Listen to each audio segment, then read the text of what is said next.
Hi, I'm back with another video.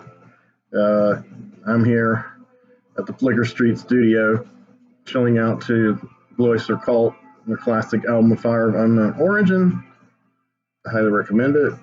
Anyway, that's for a music video. For today, I'm going to do like a follow-up to the syllabus for an imaginary film class,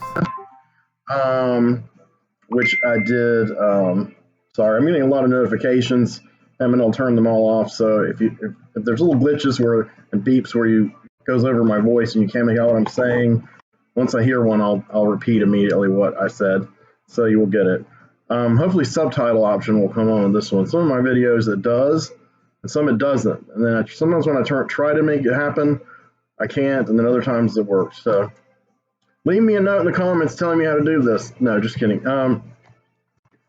So I did a syllabus for an imaginary film class because I was contemplating the number of friends I had, acquaintances online as well, and in film groups, one of which I own, who were trying to expand their knowledge of cinema and their appreciation and find more enjoyable experiences, but seemed kind of challenged on how to do it, how to go about it. And then some of them weren't that challenged. It was a matter of time, logistics, money, whatever. But I think you can organize a plan, because I did this years ago, and I had reams of lists, and I've had several friends who've done this, who've kept like these film journals, and now myself and several of my friends, and quite a few acquaintances of mine are on Letterboxd, the website. That's Letterboxd, Letterboxd, no 30. And that's a good way to keep up, like what you've watched. You can get your diary, your film diary, and then what you can make reviews, you can make lists, you can make lists of like what you want to see, like watch lists, and you can customize all this. So I've been doing it on and off since 2012. I took a break from 2014 to 2016, but I've been keeping the journal on Letterboxd for 4.5 years solid. So I have a pretty good tally now and there. Not exactly. I have a tally of how many films I've seen in my life that I can remember. That's in their database. There are a few anomalies that I've seen, several that don't fit into their database for various reasons. Sometimes you can add them to the database, but it doesn't always work. So I have that, and then I have like how many I've watched the year to date. And that can be ones I've watched before, just how many films I've seen. And then I can make my own list as to like what are my favorite ones I've seen this year, what are my favorite releases of last year. For instance, one of my videos on this channel, I did the best of 2020, new films for 2020. And, I just got my list right off my Letterboxd. Of course, I didn't see that many in 2020, and the ones I saw were mostly underwhelming. But, it was a fun exercise. That was actually a popular video, probably because I put Wonder Woman in a goofy pose on the cover of the thumbnail. So I've decided to follow this up with extending the idea of how to go about learning as a viewer to enhance your development, and also as a film writer, because a lot of my friends are film writers or have been film writers. I want to be film writers. In old days, it was mostly, this ambition was to get into print, get into a film magazine or even a published zine or a book, perish forbid, even would be great. Or maybe eventually collect your works in a book. A lot of my friends had these goals. Only a couple of us have realized them. I never have, but I did get published in national magazines. I did get published in alternative weeklies that were distributed into free ones that were distributed in our region. And I also got published in some indie zines that were mainly available through mail order. So I have a pretty good resume. It's not that long, but I maintained some columns and did some like special articles. Did one or two cover featured pieces. But those days were wild. I was working a full-time job at Barnes & Noble, and then I was coming home and doing this most of the night. I was like drinking a lot of coffee, because then I'd have to get up and go back to Barnes & Noble and I had an old DOS computer, and I had a bad back at the time, like really bad, so I had to set it up on the keyboard up on like a little stand and stand up while I wrote, and with like one foot up on like a step, and it was a process, but it kind of became my routine, and so from like 96 to 99, that's kind of what I did. Um, the last time I did any work like that in print was in 2001. I worked on a local a local free zine for a few months, which was published by the same guy who had published me for a longer period of time in a more widely distributed regional free zine called Indie File. His name's Samir Shukla. Samir Shukla, ladies and gentlemen. Samir Shukla. Everybody's like, who the heck is that? Well, anyway, if you're from Charlotte, you probably and you're into music, you probably know who Samir Shukla is. So there's no need for that. If you're not, which is probably most of you, maybe it'll figure into one of my other strolls down memory lane in another video. Influential guy on me, definitely. First guy to publish me for film review, well, for a music review in 1993. And I gave the album kind of a bad review. It was short.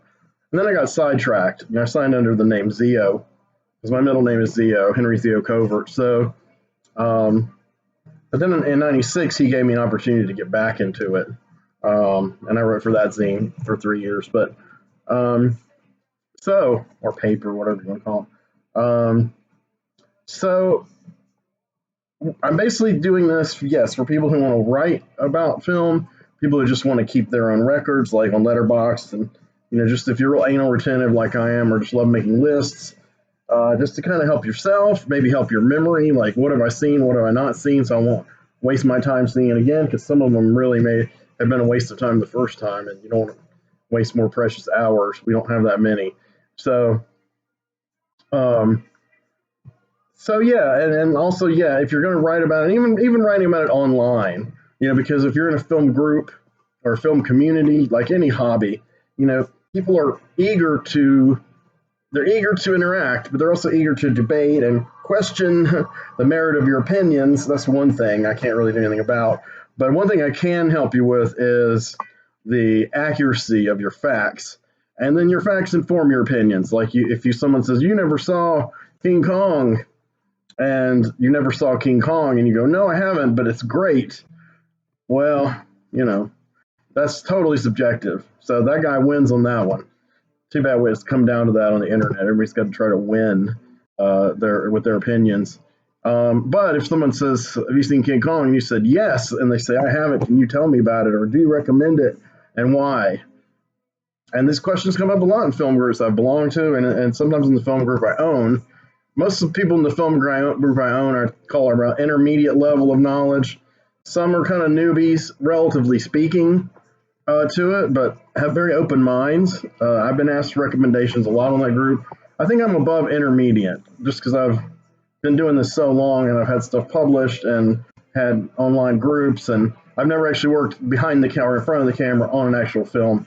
One music video I co-produced and appeared on camera as a co-star, but which is on this channel. It's called The Darkness, and the artist is The Marksman. I'm the handsome guy with the spectacles and the purple spectacles and the big Amish hat and the long. Back then it was black, but similar beard. So I think this could be helpful for a lot of people, especially a lot of my friends. And people ask me questions. Maybe it's something you can watch this and go, well, after you get through all this interminable lead up, you can go, hey, so what's this video about? No, I'm kidding. You can say, hey, what can I learn? How would I go about this? So last time I mentioned a bunch of key points of how I was going to go about imparting this knowledge to people, what little I have, or what moderate amount I have. So I made some notes earlier today, and I decided this was as good a time as any to return to this, because I've been eager to do it, but unlike my other videos, this is one I really do need to make the notes, because I am treating it as a class, and I'm kind of acting as a teacher, I guess you could say. And I don't presume to be an authority or an expert or a scholar even. I know people with less knowledge about certain areas who proudly declare themselves scholars and experts and authorities, both online and in the published world on television. But that's their thing. Some of us who are autodidacts, like myself, have a kind of a complex about that. So when we get a certain recognition and knowing a huge amount about a certain topic, we immediately promote ourselves to scholar, and then the other people perpetuate it. Uh, so without always the most facts to back it up, but what have you? Once you get that reputation, that's another notch on your belt, another thing on your resume. I have not assumed the term scholar. At some point, I might if I'm feeling especially confident and or pretentious. Confident, I'm not. I don't have a problem with that. Pretentious, I try to avoid if I can. I'm sure I have been in the past. Pretentious predicated on pretend. So that's not what I'm about at this point in my life. I want truth in things, and I want accuracy in facts. But opinions, I think, are fine as long as they're informed. Like if you want to criticize a work of art, absolutely cool. But don't say I hate it or my third grader could draw that. When I went to college, I went to college for art with a lot of older people, older at the time. Most of them were younger than I am now, but and a lot of them did resort to that when confronted with more experimental art, more challenging works, and it was fucking annoying, to be honest. It would probably annoy me a lot more. I don't know if it would annoy me less or more today than it did then, but it certainly did then. So I'm going to turn off my phone while I'm doing this so that I don't get interrupted by any calls, and let's get into it. So what I decided to do today as an approach today as a way to start sinking into this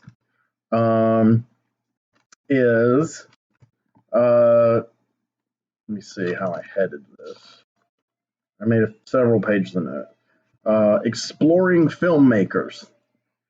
And, then I put underneath like slash, directors slash auteurs and genres. We'll get to genres after we get to filmmakers.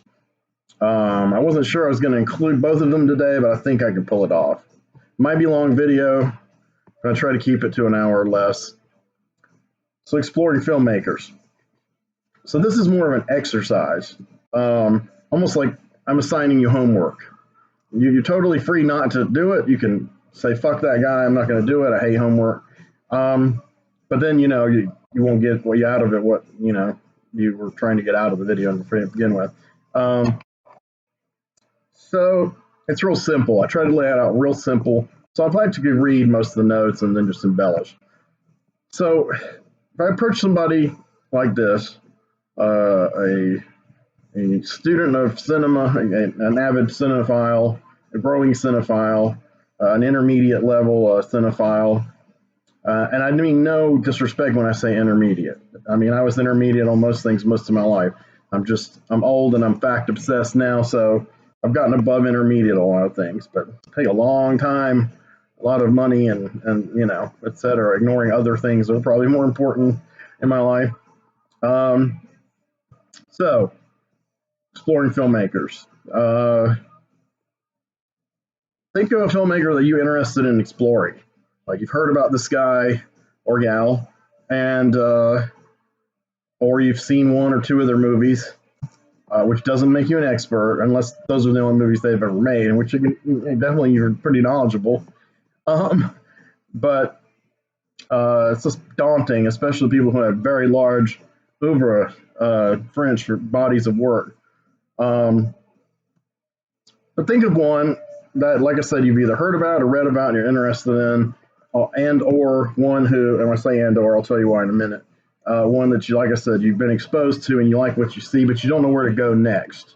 You need recommendations. You're not sure how to ask for them, or you're not getting them, when you do ask for them. So, does that make any sense? I would say come up with 5 of them, and I'll tell you why later. So come up with like 5 of these directors that you're interested in exploring further. First thing you're going to do is Well, there's two things you've got to weigh. One is what's doable, and one is what's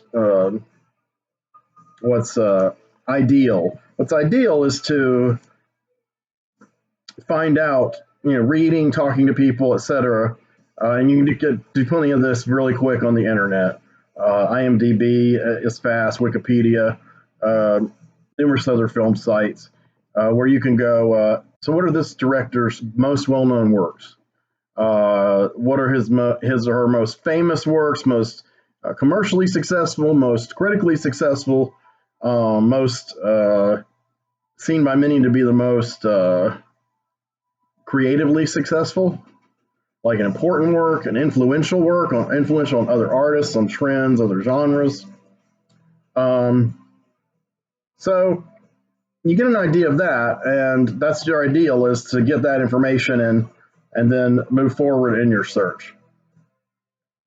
The doable part is how practical is that you're going to be able to see these particular movies.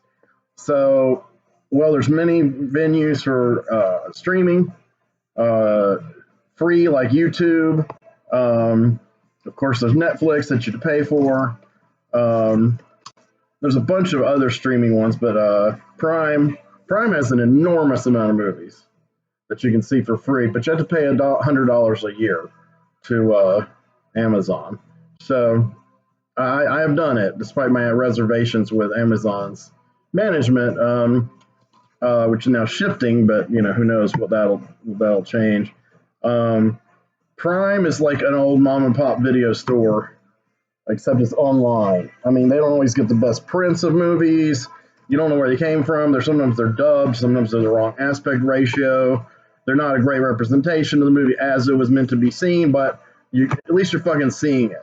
That's how we had to do it in the old days. And if we couldn't find it to rent like that, or have a friend who had a copy, we had to buy it sight unseen usually, and that cost a lot of money back then. So this was the carefree '90s. Um, but it's cheaper now, even though the economy is in ruins. It's still a little cheaper now to see movies either free or relatively inexpensively in the way they were intended uh, than it's ever been. The internet and DVD and Blu-ray and streaming have kind of changed the game now. It's made more interesting movies available to more masses of the populace. So Prime taps into that, the variety of genres. Um, Netflix did when they started. Their streaming, and I'm not talking about their rental by mail. That's a different animal.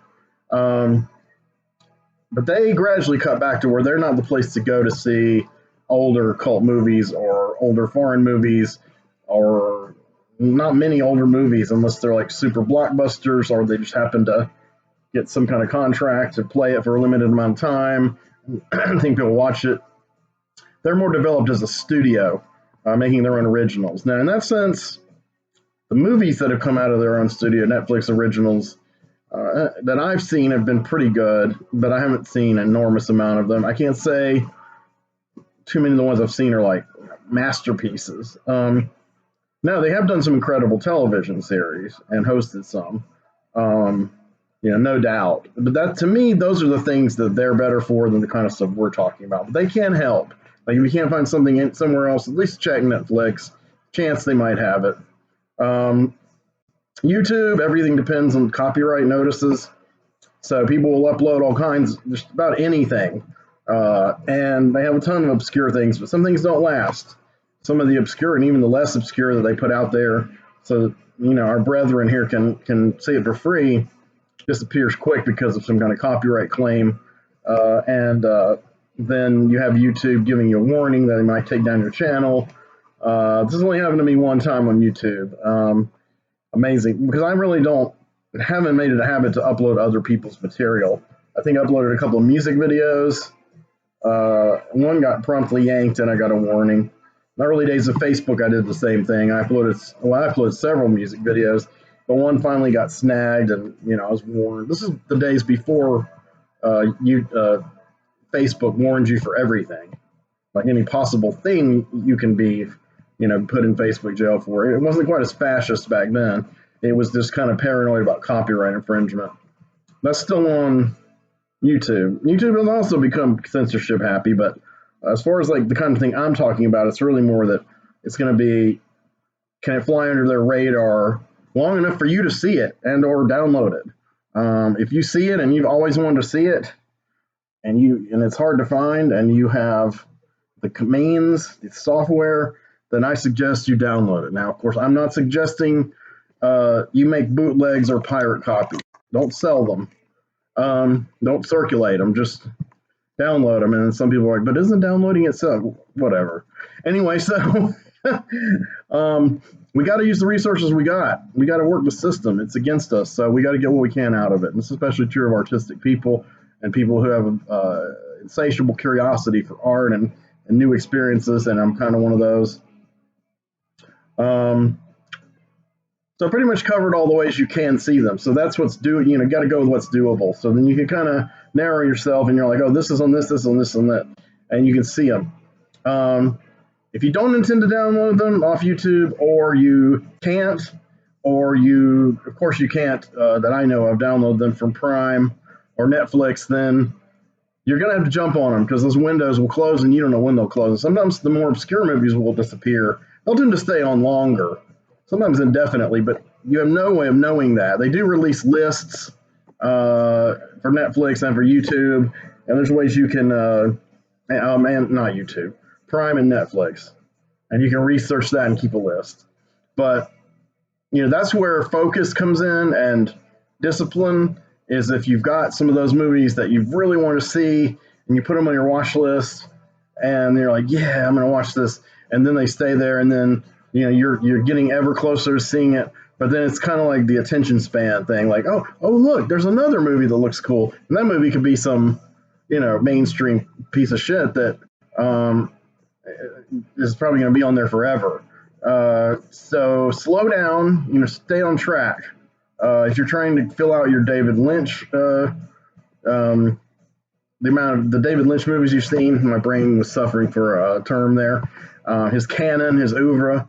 If you're trying to build that, don't bookmark David Lynch and then go, oh wow, man, the new Transformers remake's out. I think I'll check that out. You're not going to get where we're talking about. You're just not.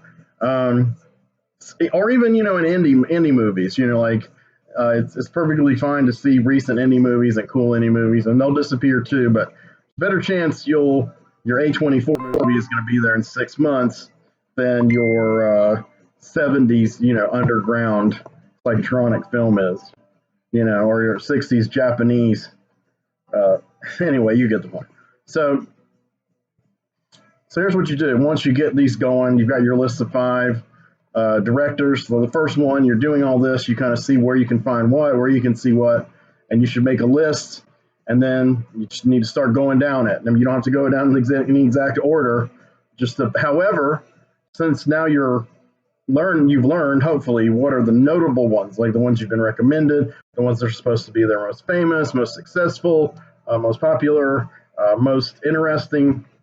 Then I would suggest going in one or more of those veins and following it. And then you can veer off and go another direction. But basically, anything that of note you want to dive into first. If you look at the list of their movies and you read about their movies, you might be like, oh, well, this is a really obscure movie by this director, and it sounds kind of cool. But don't start with that. It may end up in the future being your very favorite movie by them, or a favorite movie of all time. But that doesn't mean it's the one you need to start with or focus on to really get a well-rounded knowledge. Once you kind of have a foundation, then it's like, yeah, once you've seen like most of David Lynch's movies, then maybe you can go and check out The Alphabet and the Grandmother and that other one he did with Catherine Coulson.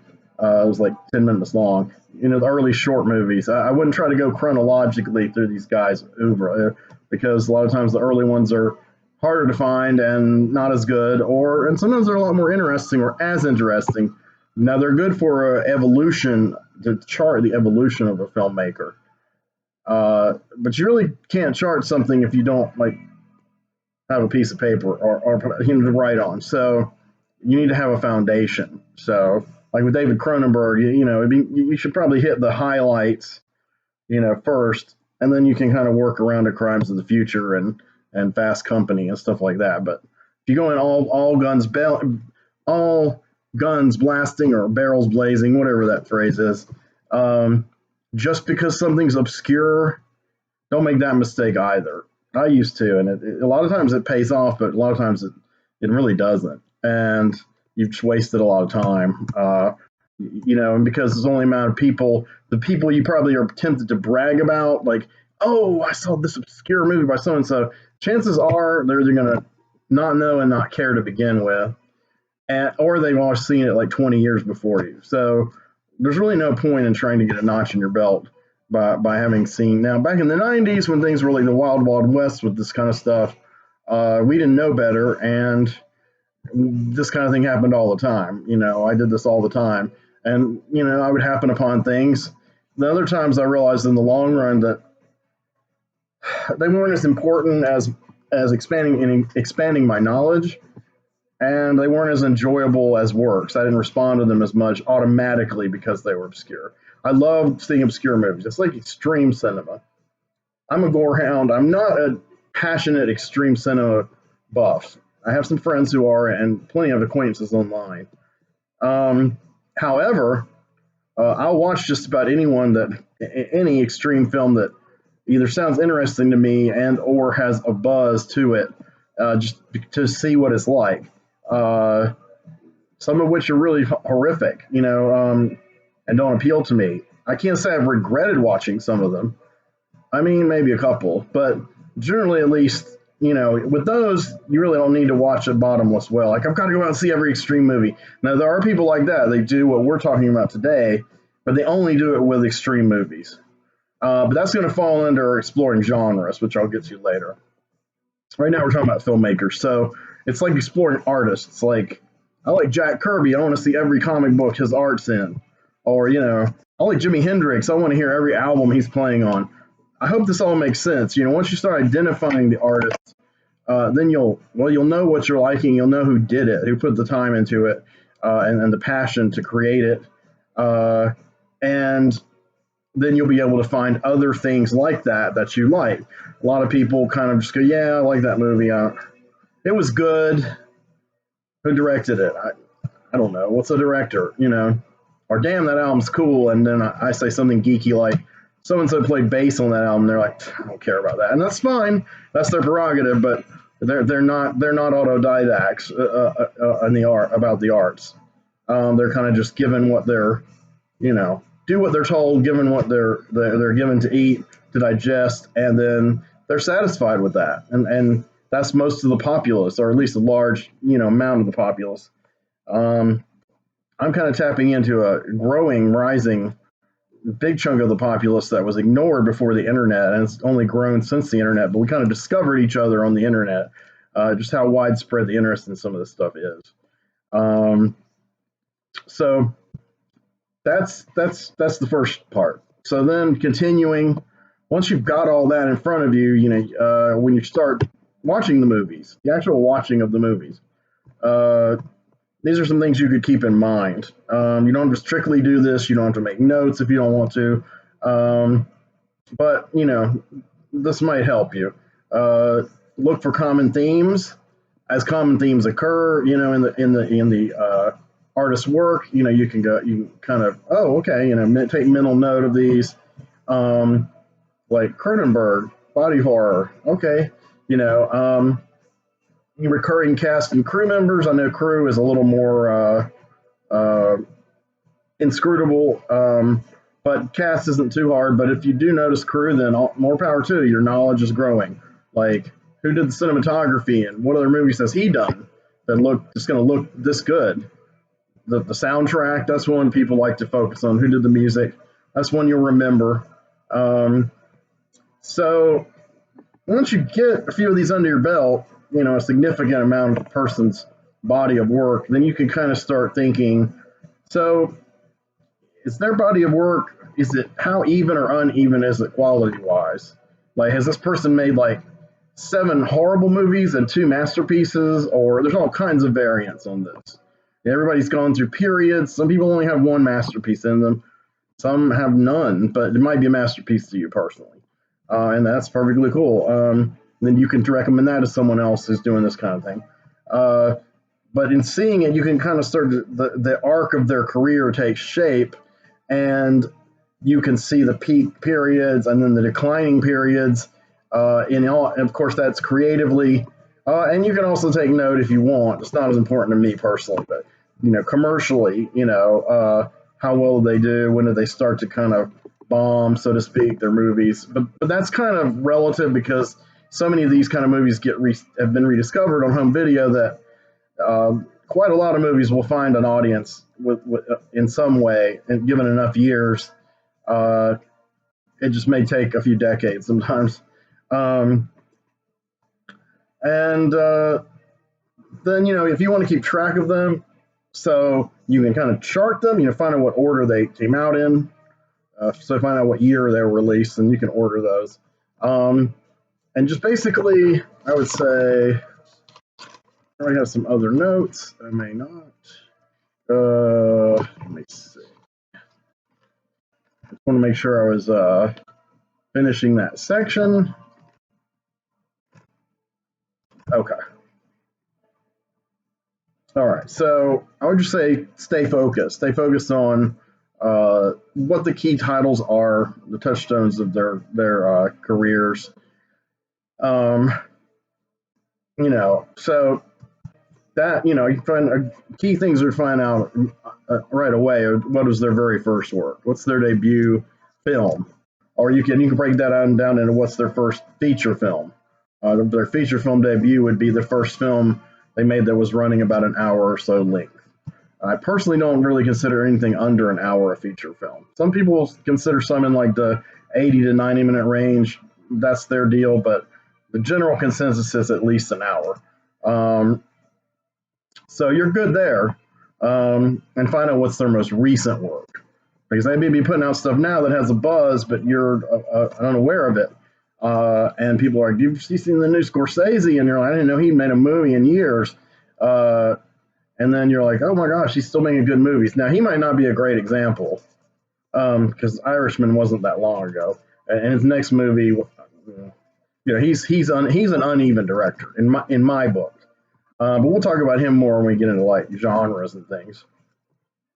So that's kind of where we are with filmmakers. So let's talk about genres. So pick a genre or subgenre you enjoy. Like if you like spaghetti westerns, if you like science fiction, if you like superheroes, you like horror.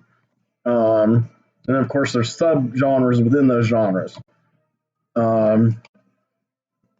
Westerns really is kind of a genre, and it crosses over. Now the thing is, every genre will have its elements of being either a comedy and or a drama, but not every comedy and drama will be a genre film. If that makes sense, they're mutually exclusive, or is it non-mutually exclusive? And so a straight drama, to me, what I would call like a straight drama or straight comedy, and that probably isn't the right word. I mean, an apt word. But basically, you go to see the comedy, and it's not hinged on any kind of particular genre. It's kind of like naturalistic, contemporary, what have you. Or there is a term I thought of recently, but I didn't write it down to describe that. But those are comedies and dramas. So to me, those aren't genres. Those are modes. I would call them modes. Like, is this movie in a comedic mode or a dramatic mode? Both. So you can see science fiction, and I would put action there too. Those three: comedy, drama, and action. Because tons of genre movies are action, but tons of action movies are not genre movies. Die Hard is not a genre movie. It's just not. And no knock on Die Hard, even though I don't personally like it. But it's not a genre movie. Terminator, that's a genre movie. So, because it's science fiction in action mode. So, I hope this is starting to make some kind of sense. But to this, you want to apply the same kind of mission as your quest for for the director's body of work. Use the same resources available, same logic there, same thing. Find out where you can see them as easily as possible, and for a lot of people, that's as inexpensively as possible. Take note of your favorites and least favorites, and then you start taking note of the highs and lows in the genre. Just as you kind of maybe had this mental graph with the director, you were focusing on his ups and downs in his career. You can kind of look at the ups and downs of a whole genre. It takes a lot more watching, probably, though. Yeah, well, definitely. Genres, if you start to focus on genres, it's going to take you a lot longer than individual filmmakers. So some people, I think, should, and this not everybody, some people should start with filmmakers first, especially like they're five they're most interested in, or they've heard the most about and it's caught their fancy, or like I said, they've seen one or two that they just resonate with. Genre, it's a lot of movies, so you can't see one science fiction movie and then go, wow, I'm going to go watch every science fiction movie now. That's where you want to start getting into subgenres to make it easier on yourself. And again, this is kind of learning your tastes, knowing your tastes, opening up your tastes. Same with these. You can order them by release date, so you can kind of see how the genre has developed over the years. You can see early examples. You can see modern ones. So you can see the evolution of a genre, just as people do in music. They're tracing like a jazz and blues down to rock and roll, down to heavy metal, etc., or jazz and blues down to funk and hip hop, and all the offshoots. Same thing with genres. You may not have labels for every one of their developments, but you may. Maybe you make up your own. So that's a cool way to do it. And let's see. I was going to say about directors. When I'm talking about genre, though, I'll go back to this. You'll probably figure out pretty quick what genres a particular director is most known for, or utilizes the most, and is most adept at, or most lame at. What are their strongest and weakest works within his genre? So yeah, and that's kind of interesting too, because then you can kind of figure out they might be a genre director. So then you go in, when you're going into genres, you might see, oh my God, Antonio Margheriti's made a ton of genre movies. That's his main thing, and so there you go. So you can combine your disciplines on someone like him. And you know what? I think I've pretty much plowed through my notes. Let's see, anything to wrap up with? It's not an exact science. It's not even a science. Is it an art? I don't know. Some people think criticism is an art. Some people think collecting is an art. I don't know. Some people think cataloging these kind of things, information, is an art. I see an art in each one of those things, and I see a lot of non-artistic people in those things too. So to me, that's some of the more subjective, the stuff that works around the art. When I was a film critic, I called myself a bottom feeder because I wasn't making the films. I was, reviewing them.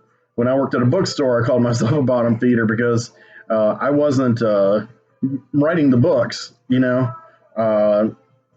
and unfortunately, I had some managers who had labored under this ponderous, corporate brainwash notion that we were not bottom feeders, that it was all about us, the bookstore, that, the authors can't survive without the bookstore. Well, that's been proven completely wrong. Some of those managers of some of those companies have stopped existing in the last 15 years. So, but nothing wrong with being a bottom feeder. I mean, everybody needs assistance and abetting in this world, and every artist likes fans. Every teacher likes students. Everybody wants to be appreciated, and sometimes they themselves can't. They can't like make the work and comment on it at the same time. I mean, they can't just, and it's hard to just make the work and then throw it in front of people's faces because distribution is tricky and it's expensive, and there's like 5 or 6 billion people on Earth. So critics and scholars help you kind of work your way, navigate these works, and I think the artists themselves except the ones who are like unbearably pretentious and stubborn. I think they appreciate that. I mean, they may not appreciate everything that's said about their works, but I think they appreciate the fact that there are there's a subculture or a network, what have you, of people who support them through fandom and through giving the information to fandom. Because a lot of people in fandom are not critics. They're not scholars. Now, as you can find on the internet, there are millions of fans who believe they're scholars and critics and try to come off that way, and they're going to cause you some frustration. So you should probably get checked out for blood pressure problems. Take candesartan or something if it starts to flare up, because those people will push you to the absolute limit if you let them. That's why it's more important than ever to know your shit, and that's kind of what this is about. Know what you're talking about, so you can navigate a field of study. In this case, cinema. I could apply a lot of this to comic books, though that'd be a different ball game. But music, definitely. So let's do it, man. I'll see you in the next video, and thanks for listening.